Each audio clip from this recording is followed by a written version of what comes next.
Creamy fish katsu burger na may palamang cheesy chicken breast ang winasak ngayong midnight ni Tito Otits. Kaya tara, simulan na natin. Simulan natin dito sa white onion. Next natin tong green bell pepper. Pang aromatics natin yan. Sibak tayong 3 kalamansi. Tapos balat tayo ng 3 patatas para sa ating shoestring fries na mabisa ropa.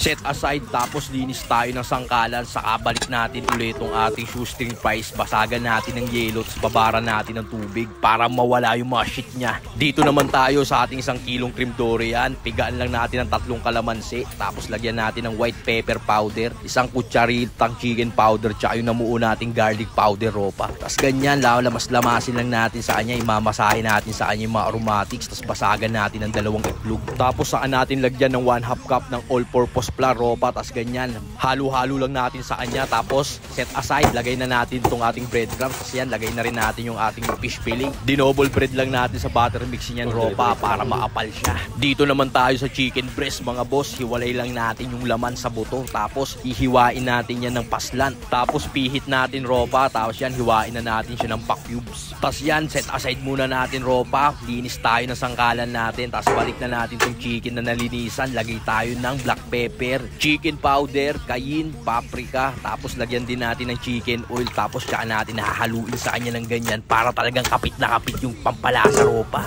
Tapos yan, lagay na tayo ng semi-used oil na mantika. Tapos lagay na natin tong ating fish fillet. Tapos dito naman sa kabila, salang na rin natin yung ating chicken. Gisa muna tayo ng bawang mga boss. Tapos next na natin yung ating chicken breast na na-marinate na natin. Kaya hindi na natin kailangan timplahan yan.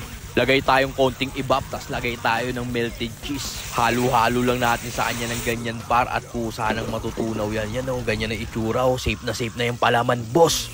Safe na rin tong ating mga cream dory mga ropa. Kunin na rin natin yan. I-rest muna natin yan saglit. Dito naman sa kabila, salang na natin tong wok natin. Gagawa na tayo ng sauce ng ating creamy fish dun. Nilagay lang natin yung white onion ropa. Tapos dinigyan na natin ilagay yung green bell pepper. Tapos ganyan, tos-tos lang natin. Tapos lagay na rin tayo nung natira nating kebab. Tapos yung maliit nating all-purpose cream yan, nag-squirt pa. Tapos yan, halo-halo lang natin ng ganyan. Lagyan natin ng kalahating cubes at white pepper powder. Tapos yung boss, safe na yan. Last luto na to ropa. Ednis tayo ng kalan. Lagay tayo ng semi-used oil na mantika. Tapos lagay na natin tong shoestring fries natin mga boss. 15 minutes nating linuto yan ropa. Kaya ganyan kabisa yan. Tapos yan, hanguin na natin. Napakasimpleng shoestring fries. Bagay na bagay sa fish katsu burger. Tapos yan, lagay na natin yung lettuce ng ating fish fillet. Dinamihan na natin ng lagay para healthy boss. Tapos saan natin nilagay itong palaman nating cheesy chicken breast ropa. Talaga namang awas-awas. Napakasarap niyan.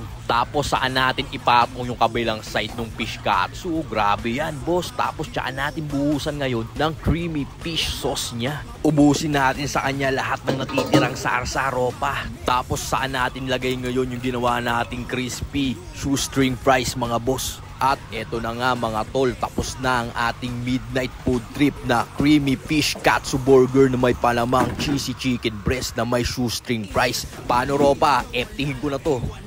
Yon mga tol, ngayong midnight, gumawa tayo ng creamy fish burger na may cheesy chicken na palaman sa loob. Tapos meron ding shoestring fries.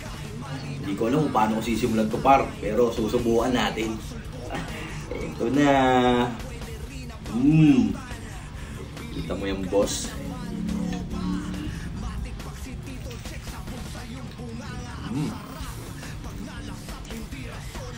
Grabe. Awas-awas. Solid na food trip ngayong midnight. Isa pa tayo par. Kahit 4 na tao, kaya kainin to par. Bisa. Eto mga boss, oh, ito yung palaman niya, no? Cheesy chicken. Tama natin dito sa lettuce.